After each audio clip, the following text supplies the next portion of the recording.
Hello everyone and welcome to Human Biology. My name is Kelly Roberts and I will be your professor for this semester. In this very brief orientation session, what we are going to be discussing will be some tips and tools on how to be successful in an online class, as well as we will go over your syllabus and we will talk about where your assignments will be submitted through McGraw-Hill Connect. So without further ado, let's go ahead and dive in. So the number one tip on being successful in an online class, and any of these tips that we discuss, they're not just referring to human biology, but any online class that you take, is that number one, you want to start the semester off right. So you want to make sure that you've logged into Blackboard, the fact that you're viewing this orientation session, you've gone over your syllabus, all of those things are key ingredients to help you make sure that you have a very successful semester. So look at all the things that you're going to be taking on, your course load, make a schedule for yourself, your workout schedule, anything that is important to you, you want to make sure that you schedule it so that it fits nicely within your life. So you want to design your life so that you are going to be optimal in being successful. It's more likely for you to be successful.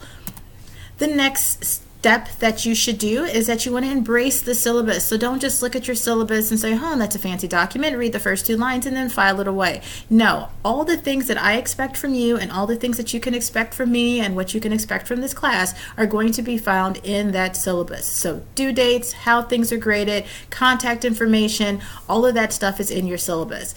Usually I found that 9 times out of 10, when students have questions about when an assignment is due or whether or not they should do this assignment, I've already covered it in the syllabus. So make sure that you look at your syllabus and read it frequently. Number 3, be a master of multimedia. So as an online class, we are going to be using links from YouTube. In fact, that's where all your lectures are found. We're also going to be using QuickTime for animations, Adobe Flash for animations. You're going to need to be able to know how to Google things, which primarily if you were any person that was born from 1999 to the present, you're probably very familiar with a lot of these tech tools. But for some of other students who we're more vintage, I should say, such as myself, that there are some things that you might not be familiar with that you're going to want to make sure that you understand so that you can complete your assignments in a timely manner. Number 4, create a safe place for your studies. So what that means is that you don't want to just be scattered when it's time for you to complete your assignments. Every week you will have a homework, a quiz, and a Learn Smart assignment that are due. When you've made your schedule and when you're going to complete these items, then the next thing you want to do is where are you going to complete them. If your kitchen table is super chaotic because there's a lot of stuff that's going on there, then maybe you should find another place in your house for you to do your homework and to study and to get things done. And you want to make sure that you keep the same place every week. When it's unorganized and it's haphazard, that makes it very difficult and very stressful for you to want to engage in a study session. So you want to make sure that you create a safe place for your studies, and that to save time, you can always go to the same spot when you're ready without having to look for your laptop or look for your book or look for your notebooks, that it's all in the same safe place. Number 5, achieve family-school balance. So when you're learning at home, sometimes it's difficult to really balance assignments with the needs of your children or of your partner. So you want to make sure that scheduling is done very adequately, because when you schedule things, you're less likely to have a lot of problems happening. So I know for me that it would not be a good time for me to schedule to study between the hours of 3:30 and 6 o'clock, because I've got to drop off kids from practice, I got to pick up kids from practice, I got to get dinner done. There's a whole assortment of things. Now, once everybody is home and dinner is done and the dishes are done, then it may be a better time for me to study is between 7 and 9 o'clock, or 9 and 10 o'clock, or maybe earlier in the day before my children get home, or in the morning before we all head off to work and school. So you have to make sure that you are scheduling things that will fit into your unique daily routine. Number 6, play off your strengths. However you learn in a face-to-face class, you want to use those same techniques in an online class. So if you're a flashcarder, make flashcards. If you are a person that rewrites your notes, rewrite your notes. So whatever you've done to be successful in face-to-face classes will also work in an online class. Be a respected discussion board participant. So discussion boards are our way of virtually having a classroom chat. So if you wouldn't scream at somebody in a classroom or call them a blithering idiot in the classroom setting, then don't do so on a discussion board. So you want to make sure that you're maintaining that same decorum of respect as you would for someone who is face-to-face as when you're online. In addition, this is an academic course that you want to make sure that your discussion boards are well thought, and they are respectful, and that they show your academic abilities. So a lot of shorthand stuff that you would write for someone on a text, you don't want to necessarily do in a discussion board. So you want to spell things out instead of saying, never mind what the previous person said before, or never mind the literature, and you would write NVM. Well, that's fine when you're just talking with your friends or you're just texting back and forth, but you want to write never mind out completely. So those are just some. Make sure that you keep in mind that this is an academic setting. Number 8, harness the power of Google. If you don't know, Google it. So that's pretty simple. Number 9, know how to ask for help. So although you will not be working with me in a face-to-face setting, keep in mind that I do have office hours, I have virtual office hours, I have emails. So anytime that you have a question and you're not really sure about something, make sure you reach out and ask for help. And number 10, finally, stay motivated. This is a 16-week course, and online learning is an endurance sport. When you're starting to feel burned out and tired of staring at a screen, don't give up on the class completely, but give yourself a break. So if you've been studying and looking at the screen for the past 2.5 hours, give yourself a 30-minute break to kind of decompress and then come back to it.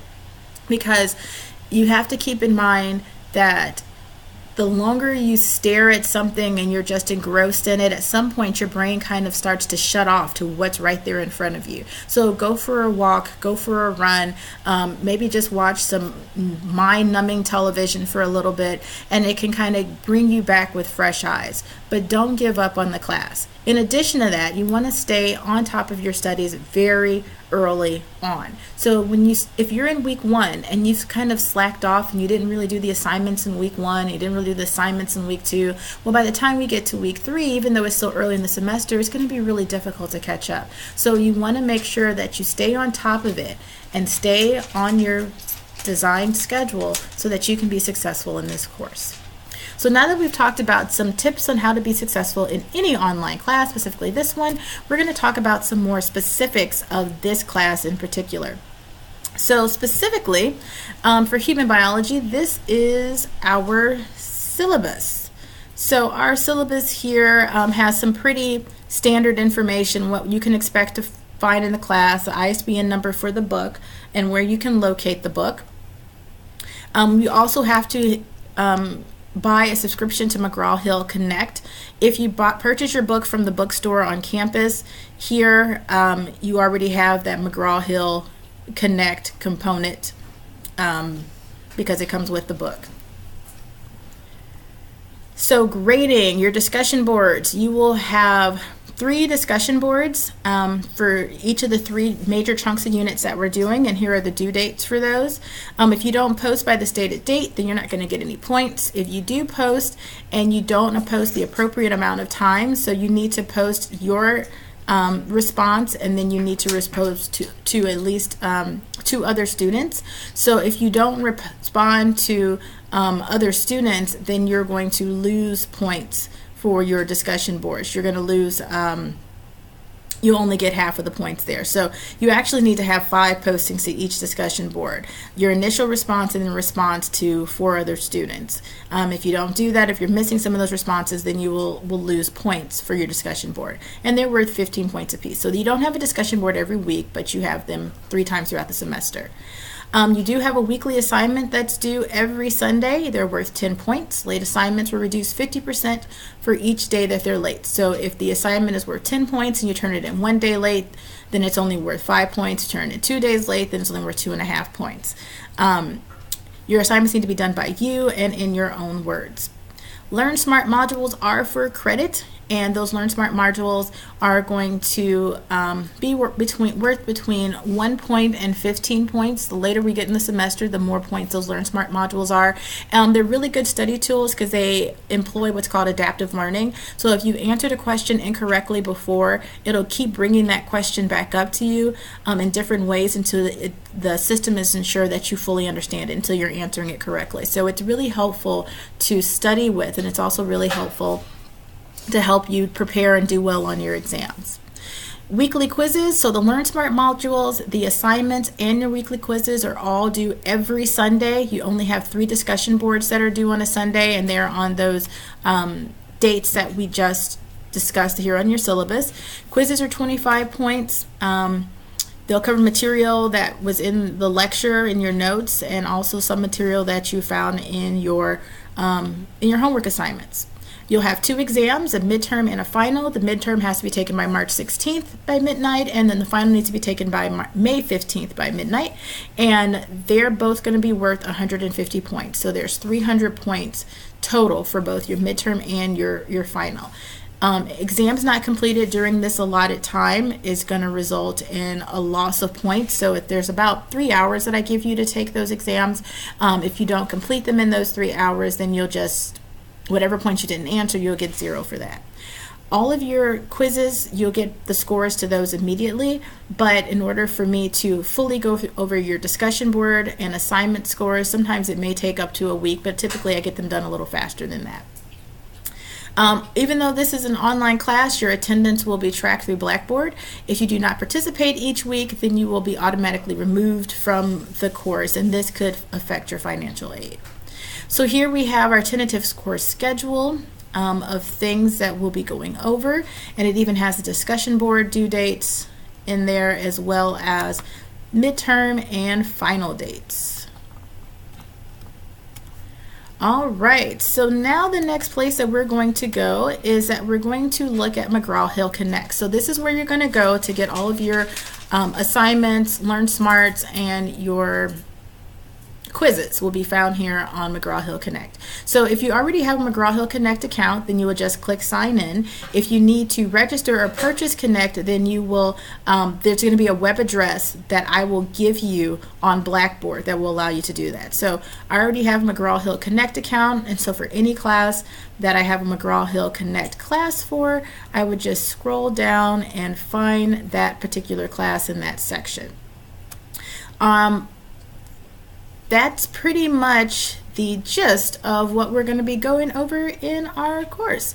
So I really look forward to meeting you all and to working with y'all. And if you have any questions, don't hesitate to email me, and I will see you virtually in our class. Have a good afternoon, morning, and or a good night.